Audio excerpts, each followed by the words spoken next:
Magnetismo animal al electrosueño, ciencia, esoterismo y tecnología en la historia médica mexicana, 1880 a 1995. Introducción, los orígenes del hipnotismo en México, 1880 a 1900. Para comprender la llegada del electrosueño a México en la década de 1960, es necesario recorrer brevemente la historia del hipnotismo en el país, que se remonta a las últimas décadas del siglo XIX. Según documenta el historiador Mauro Sebastián Vallejo en su estudio sobre magnetizadores, ilusionistas y médicos en el México decimonónico, la hipnosis llegó a la capital mexicana de la mano de artistas teatrales y magnetizadores europeos mucho antes de que la medicina académica se apropiara formalmente de esta técnica. En marzo de 1880, el célebre magnetizador italiano Pietro de Amico llegó a la Ciudad de México y ofreció sus espectáculos en el Teatro Nacional. De Amico, originario de Bolonia y autor de varios tratados sobre magnetismo animal, trabajaba con la colaboración del médico español José Calero y su esposa Juana, quien oficiaba de sonámbula en las demostraciones públicas. Las funciones de Amico causaron sensación entre el público mexicano y despertaron el interés de varios médicos locales, entre ellos el reconocido Porfirio Parra, una de las figuras más importantes de la medicina mental mexicana de la época. Lo notable de este episodio es que los médicos mexicanos que asistieron a las funciones de Amico no se mostraron particularmente hostiles hacia el magnetizador profano. Al contrario, según relata Vallejo, Parra y su colega José María Barreda publicaron una nota en La Libertad el 16 de marzo de 1880 en la que, si bien aclaraban que no habían actuado como peritos oficiales y que el teatro no era el lugar más apropiado para estudios de ese tipo, mantenían una actitud benévola y respetuosa hacia de Amico. Esta tolerancia resultaba sorprendente si se la compara con la postura que adoptaron los médicos de otros países latinoamericanos frente a los ilusionistas hipnotizadores. La prensa mexicana de la época, por su parte, utilizó frecuentemente las demostraciones de los magnetizadores para cuestionar el prestigio de los médicos locales. Los periodistas subrayaban que los ilusionistas dominaban fenómenos que los profesionales de la medicina apenas comenzaban a estudiar, y que estos últimos mostraban prejuicios ante lo que no habían aprendido en las aulas universitarias. Poco después de la visita de Amico, entre 1886 y 1889, varios médicos mexicanos comenzaron a publicar tesis y artículos sobre el hipnotismo. Fortunato Hernández presentó en 1886 la primera tesis médica sobre el sonambulismo artificial, donde defendía la postura de Jean-Martin Charcot y la Escuela de París, según la cual el hipnotismo debía entenderse como un síntoma patológico que se manifestaba solamente en sujetos enfermos, sobre todo aquejados de histeria. Hernández dedicó gran parte de su trabajo a demostrar que los fenómenos observados en el sonambulismo eran exclusivamente del orden patológico, que nada tenían de sobrenatural y que eran perfectamente explicables por las leyes de la fisiología y la patología.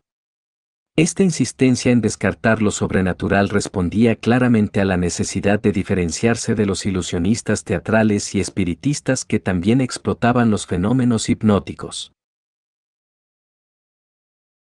Al año siguiente, en 1887, Faustino Guajardo presentó otra tesis donde declaraba haber realizado experiencias de hipnosis en 7 personas, 2 de las cuales padecían histeria. Guajardo mantuvo la postura de Charcot y advirtió sobre los peligros del hipnotismo cuando era practicado por individuos sin formación médica.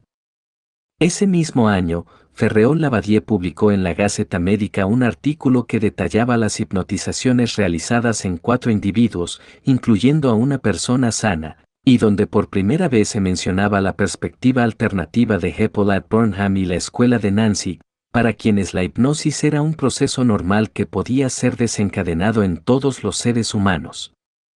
Sin embargo, a diferencia de lo ocurrido en casi todos los contextos geográficos estudiados hasta ahora por los historiadores, en México no se produjo una campaña de apropiación absoluta de la hipnosis por parte del gremio médico.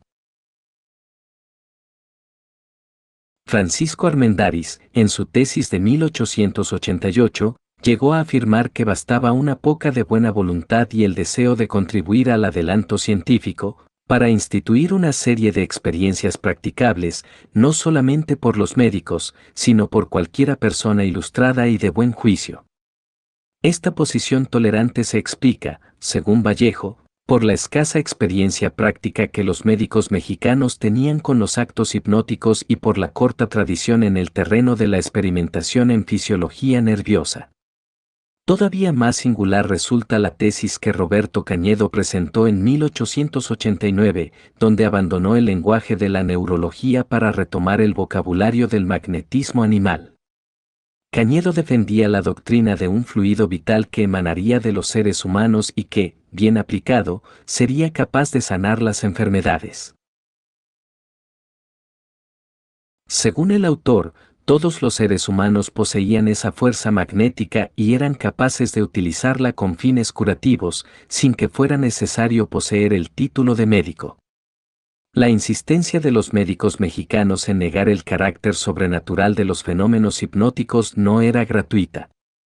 En el México de finales del siglo XIX, el magnetismo y la hipnosis estaban profundamente entrelazados con corrientes esotéricas y espiritistas que gozaban de considerable popularidad. Poco antes de 1860 habían llegado a México los primeros seguidores de la doctrina de Allan Kardec, el fundador del espiritismo moderno, y casi de inmediato comenzaron a circular textos que asociaban el magnetismo animal con las prácticas espiritistas. La Iglesia Católica, alarmada por la difusión de estas creencias, emprendió una vigorosa campaña de oposición. En 1872, el diario La Voz de México, órgano de la Sociedad Católica, publicó 32 entregas en primera página bajo el título El magnetismo, el sonambulismo y el espiritismo o la máquina moderna, escritas por Rafael Gómez. Estas columnas fueron posteriormente recopiladas en un volumen titulado La nigromancia resucitada, o sea el magnetismo, el sonambulismo y el espiritismo, publicado en 1874, donde se asociaba explícitamente el magnetismo con la brujería y las artes oscuras. Esta confusión entre magnetismo, hipnotismo, espiritismo y prácticas ocultistas no era exclusiva de México. En toda Europa y América, las teorías sobre los fluidos magnéticos, que la medicina oficial había abandonado a comienzos del siglo XIX, pervivieron en las tradiciones vinculadas al espiritismo, el curanderismo, la teosoría y el ilusionismo teatral. Desde el Journal du Magnétisme fundado por el barón Dupotet en 1845 hasta las sociedades teosóficas de finales de siglo, numerosos grupos mantuvieron viva la creencia en fuerzas magnéticas invisibles que conectarían a los seres humanos entre sí y con dimensiones espirituales superiores. En este contexto, fenómenos como la telepatía, la clarividencia o la comunicación con los espíritus de los muertos eran considerados manifestaciones naturales de estas fuerzas magnéticas. Los médicos mexicanos que comenzaron a estudiar el hipnotismo en la década de 1880 se encontraron, por lo tanto, en una situación compleja. Por un lado, necesitaban diferenciarse claramente de los espiritistas, curanderos y charlatanes que explotaban los fenómenos magnéticos con fines lucrativos o religiosos. Por otro lado, no podían simplemente negar la realidad de todos los fenómenos extraordinarios asociados al magnetismo, pues algunos de ellos, como la anestesia hipnótica o la sugestión post-hipnótica, eran demasiado evidentes como para ser descartados como simples fraudes. La estrategia que adoptaron fue insistir en que estos fenómenos, por sorprendentes que fueran, no tenían nada de sobrenatural y podían explicarse perfectamente mediante las leyes de la fisiología y la patología. Sin embargo, esta posición científica no era unánime ni coherente. Como demuestra la tesis de Roberto Cañedo de 1889, incluso dentro de la medicina académica mexicana existían profesionales dispuestos a defender teorías sobre fluidos vitales y fuerzas magnéticas que estaban mucho más cerca del esoterismo que de la ciencia experimental. Esta ambigüedad reflejaba la dificultad real que enfrentaban los médicos para establecer una frontera nítida entre lo científico y lo esotérico en un campo tan elusivo como el de los estados alterados de conciencia.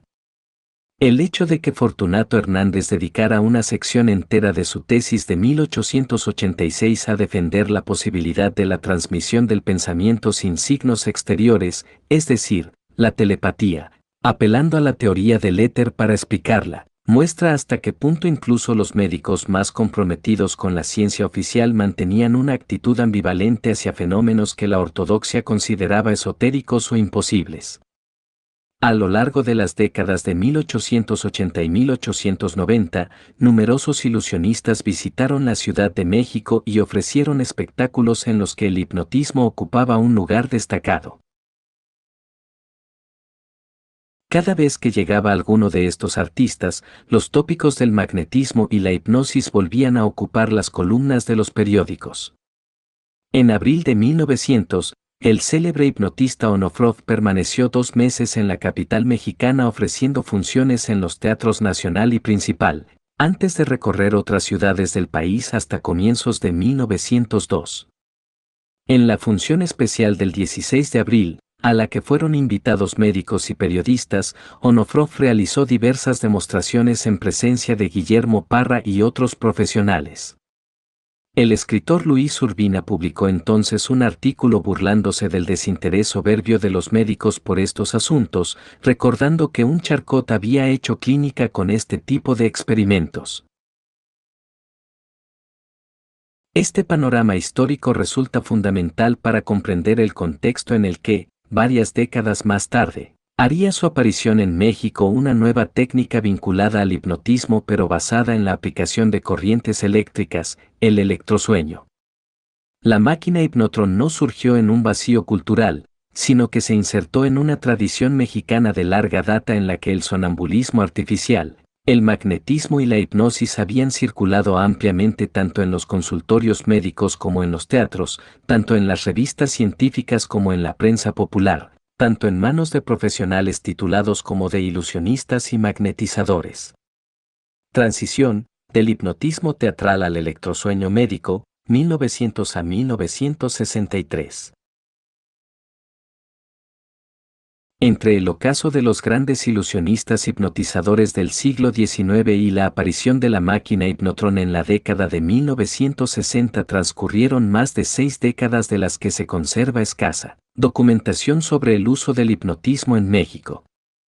Este silencio documental no debe interpretarse necesariamente como una ausencia absoluta de prácticas hipnóticas, sino más bien como un reflejo de la marginalidad que estas técnicas ocuparon en el discurso médico oficial durante la primera mitad del siglo XX.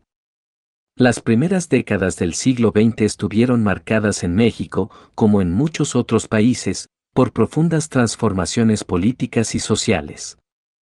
La Revolución Mexicana, 1910-1920, y sus consecuencias alteraron dramáticamente el panorama institucional del país, incluido el ámbito de la medicina y la salud mental.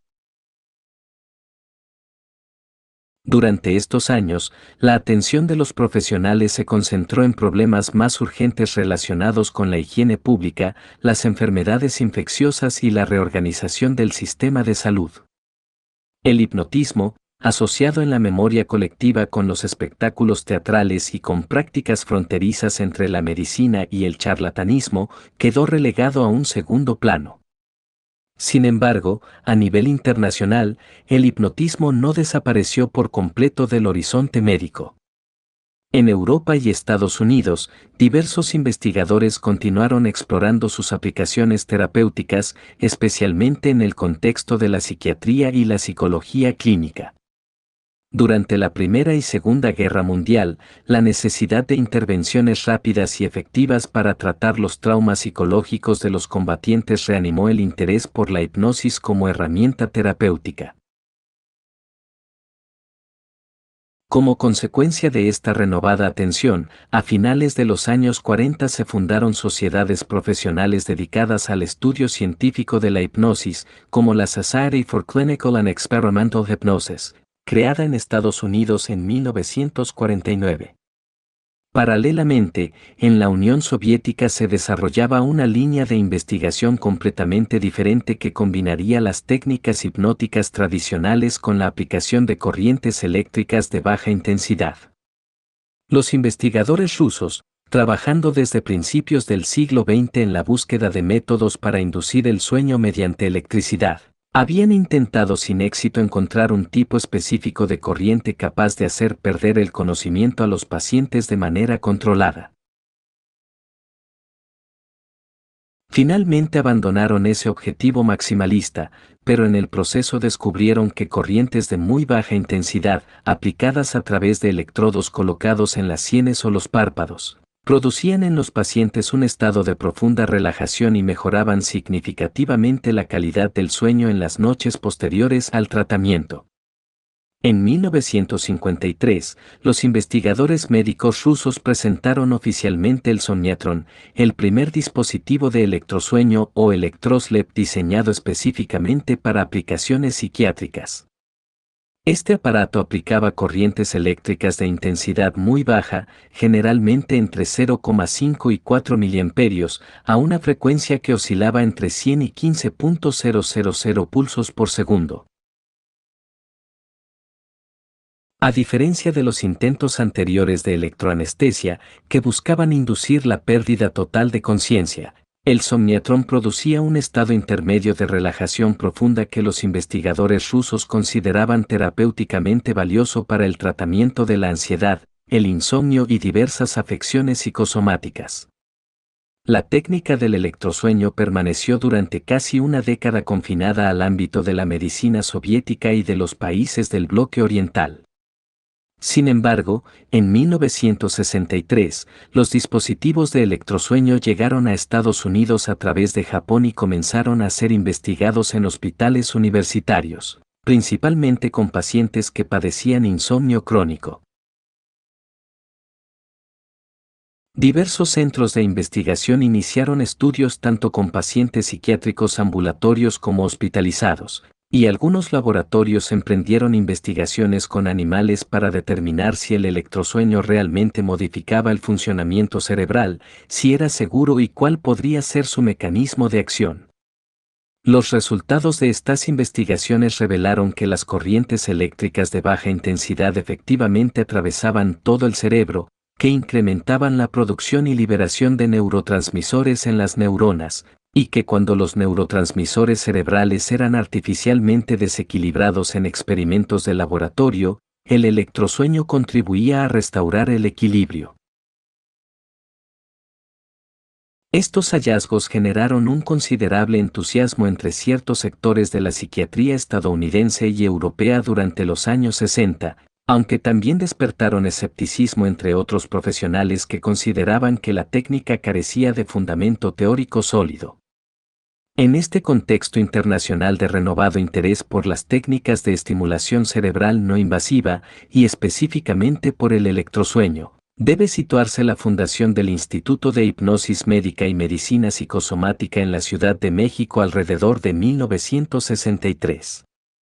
No parece casual que la fecha de creación de este instituto coincida casi exactamente con la llegada del electrosueño a Estados Unidos. Es muy probable que los fundadores del Instituto Mexicano estuvieran al tanto de los desarrollos internacionales en este campo y que decidieran incorporar la nueva técnica a un marco más amplio de terapias basadas en la sugestión y la modificación de estados de conciencia. Es precisamente en México, durante la década de 1950, cuando la hipnosis clínica comienza a ser investigada, desarrollada y utilizada de manera más sistemática como herramienta terapéutica por profesionales de la medicina y la psicología. Aunque no se conserva documentación abundante sobre este periodo, diversas fuentes indican que en esos años se produjo en el país una apertura gradual hacia el uso médico del hipnotismo, superando las reservas y los prejuicios que habían prevalecido durante las primeras décadas del siglo.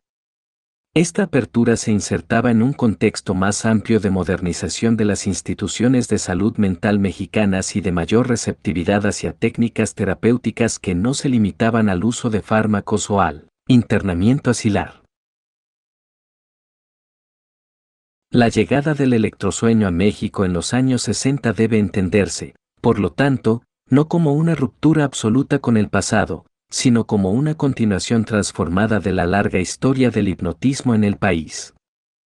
Si los magnetizadores del siglo XIX habían utilizado pases manuales y la fijación de la mirada para inducir estados alterados de conciencia, y si los médicos hipnotistas de finales de ese siglo habían recurrido a la sugestión verbal y a diversos procedimientos de inducción, los profesionales de los años 60 disponían ahora de un aparato tecnológico que prometía inducir esos mismos estados de manera más controlada, más científica y más acorde con el espíritu de una época fascinada por los avances de la electrónica y la cibernética.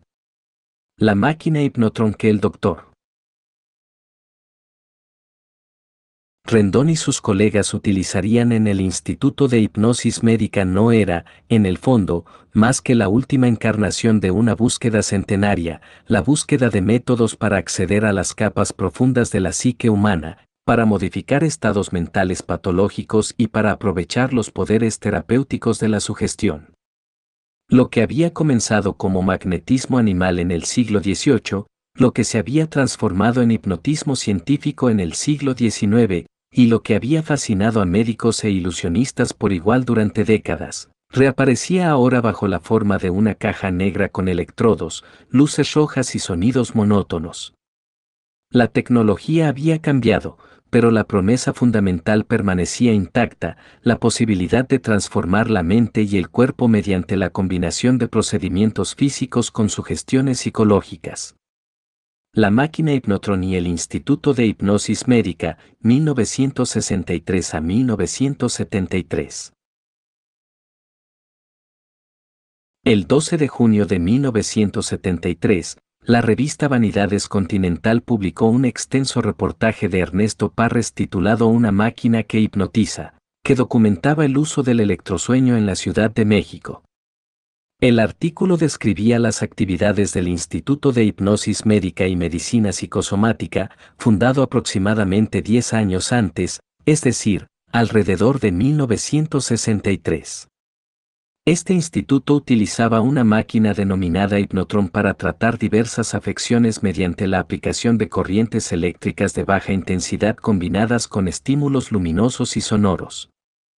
Según relataba Parres, el procedimiento consistía en colocar al paciente en una posición cómoda mientras se le aplicaban electrodos en las pálpebras. Simultáneamente, se le colocaba un antifaz especial dotado de luces rojas intermitentes y auriculares que emitían sonidos monótonos. La combinación de estos estímulos inducía en el paciente un estado similar al sueño hipnótico, durante el cual el médico podía realizar sugestiones terapéuticas. El Dr. Rendón, entrevistado por Parres para el artículo de Vanidades, explicaba que la técnica del electrosueño había sido desarrollada originalmente en Rusia a principios del siglo XX y que para la década de 1970 se había difundido ampliamente en países como Alemania, Inglaterra, Francia, Estados Unidos y Suiza.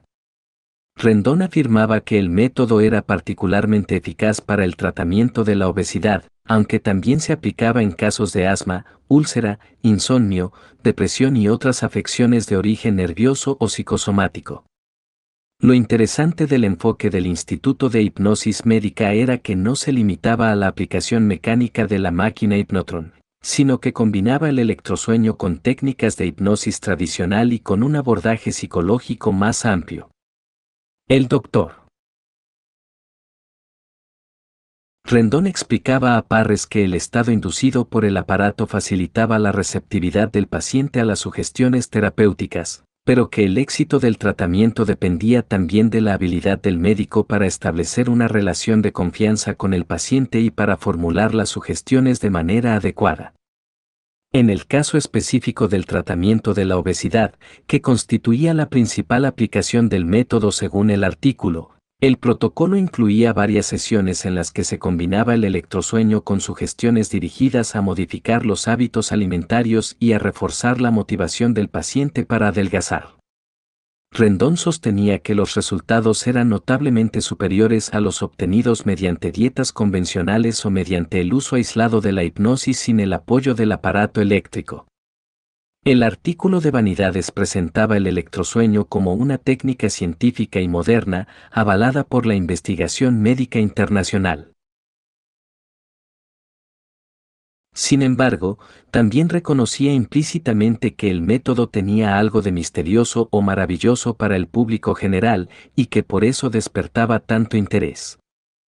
La máquina Hypnotron se presentaba como un puente entre la ciencia médica más avanzada y las antiguas prácticas del magnetismo y la hipnosis que, como hemos visto, tenían una larga historia en México.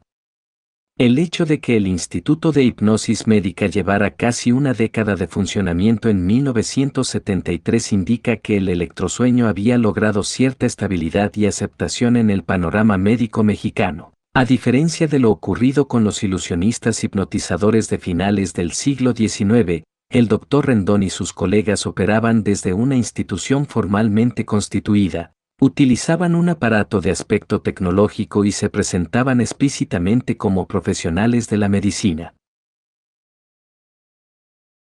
La máquina Hypnotron les proporcionaba una legitimidad que los simples pases magnéticos o la mirada hipnótica no podían ofrecer en el contexto científico de mediados del siglo XX. El ocaso y la transformación, de lo médico a lo estético, años 70 a 90. Tras el reportaje de Vanidades en 1973, las referencias al Instituto de Hipnosis Médica y Medicina Psicosomática desaparecen de las fuentes documentales disponibles. No se han encontrado registros que indiquen qué ocurrió con el Dr. Rendón ni con su instituto en las décadas siguientes. Esta ausencia documental sugiere que, al igual que ocurrió en muchos otros países, el electrosueño experimentó un declive en México durante los años 70 y 80, probablemente desplazado por nuevas terapias farmacológicas y por cambios en los paradigmas de la psiquiatría y la psicología clínica. Sin embargo, el electrosueño no desapareció por completo. En algún momento de los años 90, la técnica reaparece documentada en un artículo de El Universal sobre la doctora Laura Muñoz, quien operaba una clínica llamada Shangri-La ubicada en la Cerrada Salamanca número 4, en la colonia Condesa de la Ciudad de México.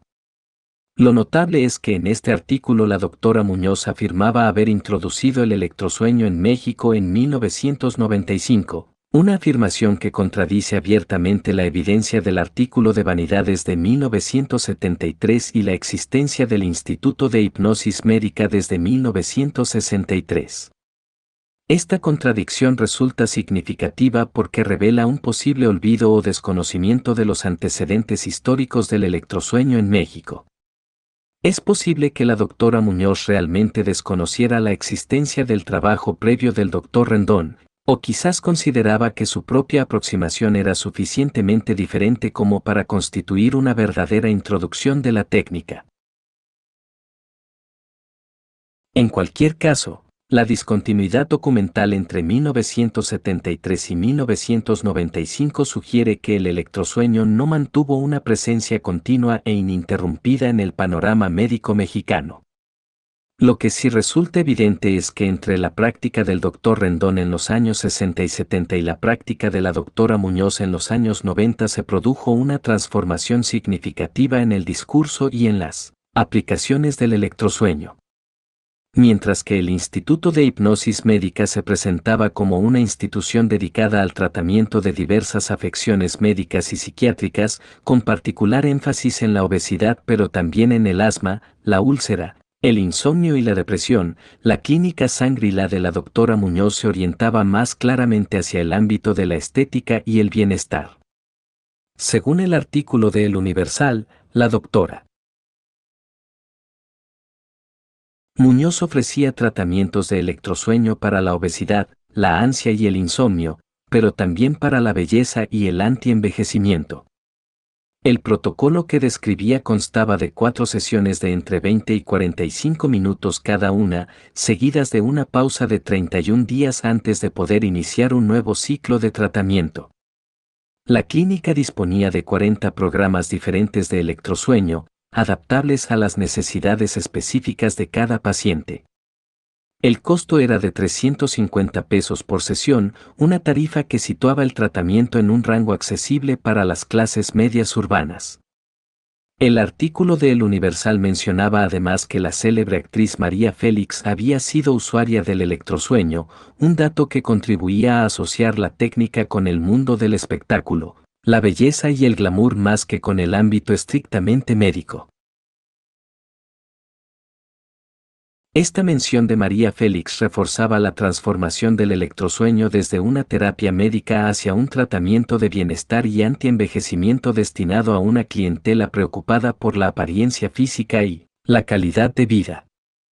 A pesar de estos cambios en el discurso y en las aplicaciones, la descripción técnica de la experiencia del paciente durante una sesión de electrosueño en la clínica Shangri-La resultaba prácticamente idéntica a la que había ofrecido el artículo de Vanidades más de 2 décadas antes.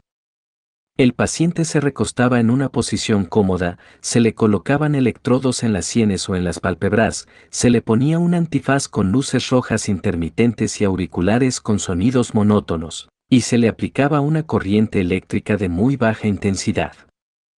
Al cabo de unos minutos, el paciente entraba en un estado de relajación profunda similar al sueño, durante el cual permanecía consciente pero muy receptivo a las sugestiones. Esta continuidad en la técnica, a pesar de la discontinuidad institucional y del cambio en el enfoque, sugiere que existía un know-how relativamente estandarizado sobre el uso del electrosueño, probablemente derivado de las fuentes internacionales que tanto el Dr. Rendón como la Dra. Muñoz consultaron. La experiencia subjetiva del paciente y el protocolo básico de aplicación se mantuvieron estables a lo largo de más de 3 décadas, incluso cuando cambiaron los profesionales que aplicaban la técnica, las instituciones que la albergaban y los discursos que la justificaban. Conclusión. La trayectoria del electrosueño en México revela una paradoja fundamental. Mientras la técnica básica permaneció esencialmente idéntica durante más de 3 décadas, su significado social y cultural se transformó radicalmente. La máquina Hypnotron, que en 1973 prometía curar úlceras y depresiones, pasó a ser, en 1995, un instrumento de belleza y antienvejecimiento. Esta mutación no refleja un cambio en la tecnología, sino una reconfiguración más amplia de las fronteras entre medicina, estética y bienestar en la cultura mexicana de fin de siglo. La afirmación de la Dra. Muñoz de haber introducido el electrosueño en 1995, ignorando 30 años de historia previa, plantea una pregunta inquietante sobre la fragilidad de la memoria técnica. ¿Cómo es posible que una práctica médica institucionalizada desaparezca tan completamente del registro histórico en apenas 2 décadas? Esta amnesia no es accidental, sino sintomática de las discontinuidades que marcan la circulación de las terapias alternativas en América Latina, condenadas a ciclos repetidos de entusiasmo, marginalización y redescubrimiento.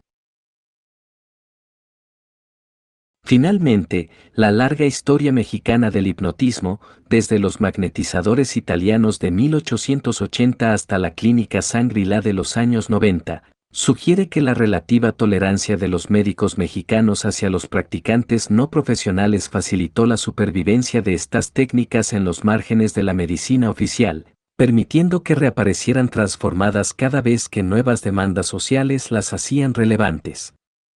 El electrosueño no desapareció de México, simplemente migró de la psiquiatría a la estética, del hospital al salón de belleza, de la enfermedad al deseo de bienestar. Fuentes consultadas. Ernesto Parres, Una máquina que hipnotiza, Vanidades Continental, 12 de junio de 1973. Artículo sobre la Dra. Laura Muñoz, El Universal, sección Estilos, fecha indeterminada, probablemente años 2000. Mauro Sebastián Vallejo, Magnetizadores, Ilusionistas y Médicos.